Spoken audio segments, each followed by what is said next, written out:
Middle East. Welcome to One World, Same Blood at Revolution.com. I want everyone in the Middle East, and by extension, everyone in the world, to know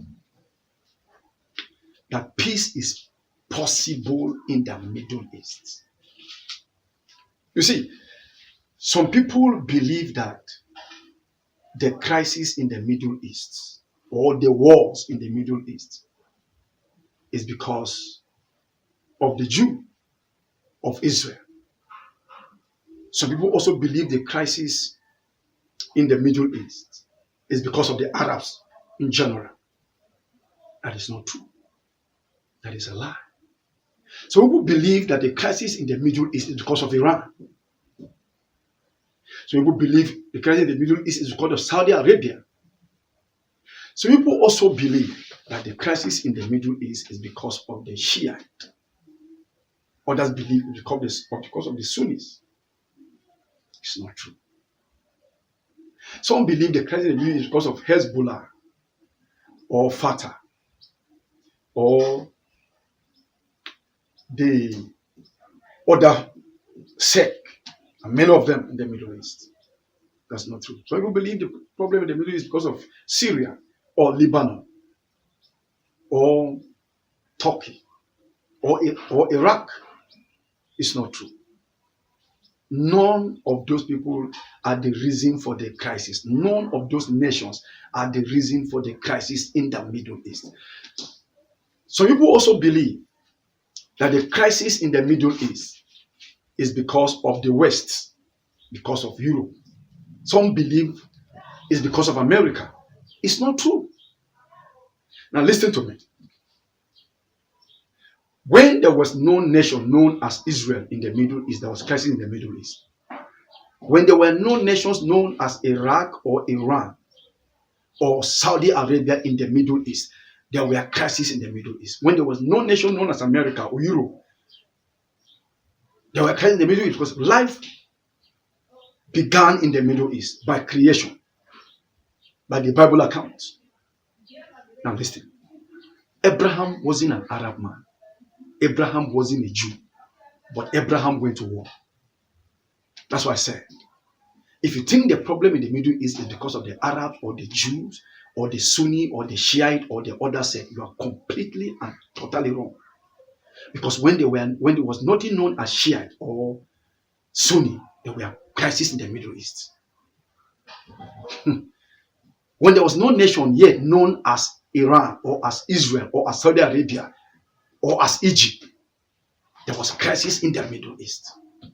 So anybody coming to tell you the problem of the Middle East is because of the Jew or the Palestine or the Arabs, that person is deceiving you. He sees you as an ignorant man. He sees you as a fool. Anybody that tells you that sees you as a fool. Things that you don't know history and you will never know history. Because if person think you know history, that person will never tell you the problem in the Middle East is because of this country or this or that country. It's because of the Jew or the Arabs. Some people also believe that the problem in the Middle East is because of the Christians and the Muslims. But I want to say, when there was nothing known as Christian in existence, there were wars in the Middle East. When there were no Muslim in the Middle East, when there were no Arabs in the Middle East, when there were no Muslim in the Middle East, there were crises in the Middle East. Now, some people don't know that the Middle East once existed without any people known as Arabs or Palestine or Jews. This language came in later. Go to history. Go Google Middle East and type ancient tribes in the Middle East. You will see that the languages that are being spoken now in the Middle East were not being spoken in time past. And that time past, there were wars. That's why I began by saying Abraham wasn't a Muslim, wasn't a Jew, wasn't a Christian, The same thing with Isaac, but they fought wars. So what was the problem then? So you see, the problem in the Middle East is because of what? It's not because of what is now. Now let me say this.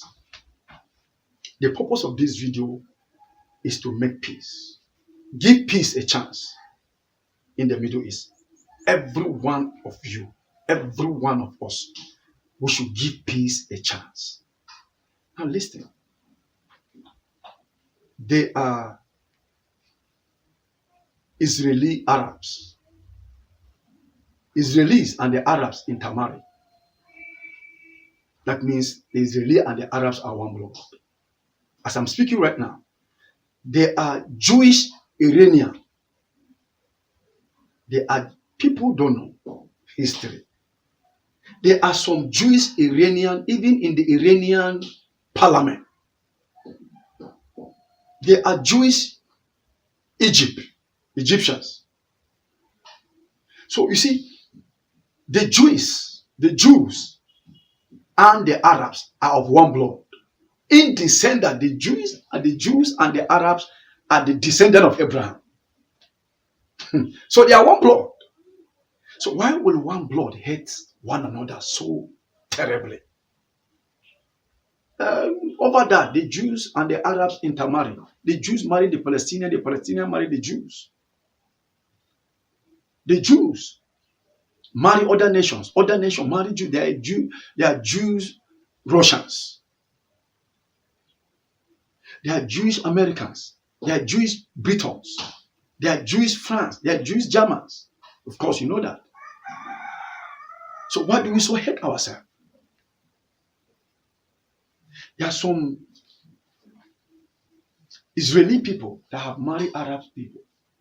And there are some Arab people that have married Israeli people.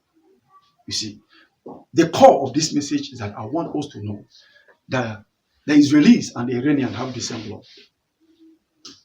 The Iranian and the Jews have the same blood. The Iranian and the Saudi Arabians have the same blood. Saudi Arabians and the Jews have the same blood. The Qataris and the Jews have the same blood. The Syrian and the Jews have the same blood. The Lebanese and the Jews have the same blood. The Egyptians and the Jews have the same blood. Every one of us, we have one blood.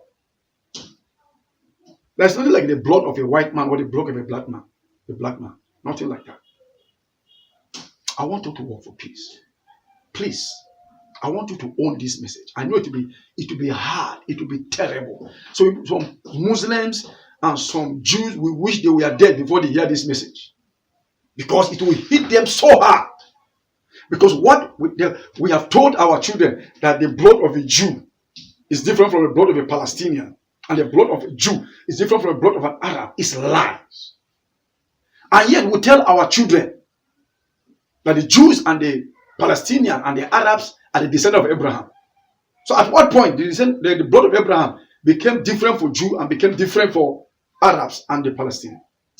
Let every child in Gaza, let every child in Tel Aviv, let every child in Jerusalem, let every child in Ramallah hear this message. That the Jews and the Arabs and the Palestinians are of one blood, same blood. Because they have one ancestral lineage. And God created them so. If you are a Jew, listen to this. In your scriptures, Leviticus chapter 17, verse 19, it said, the life of all flesh is in the blood. And we have one blood.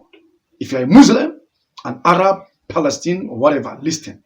The Quran, the book of Yunus, chapter 10, and verse 19 said, mankind is but one nation. We are one. Please, I beg you, wherever you are in the Middle East, share this message.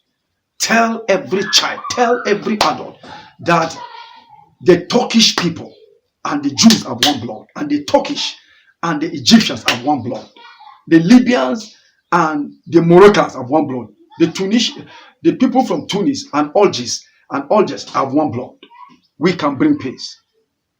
I want you to know that the Sunnis and the Shiite have the same blood running in them. The Sunnis and the Shiite intermarry. They marry one another. if they don't have the same blood? How come they marry and they have normal children? I want you to subscribe to this channel. And I want you also to write me at oneworldsameblood@gmail.com. My name is Danjuma Andrew Angakoro. Please own this message. Don't just send it. Play it for your children to hear. I know you will have hard time in the Middle East, in the Palestine, and in Israel to want to explain to children the current truth, the current reality that you are of one blood with one another. Thank you. God bless the Middle East.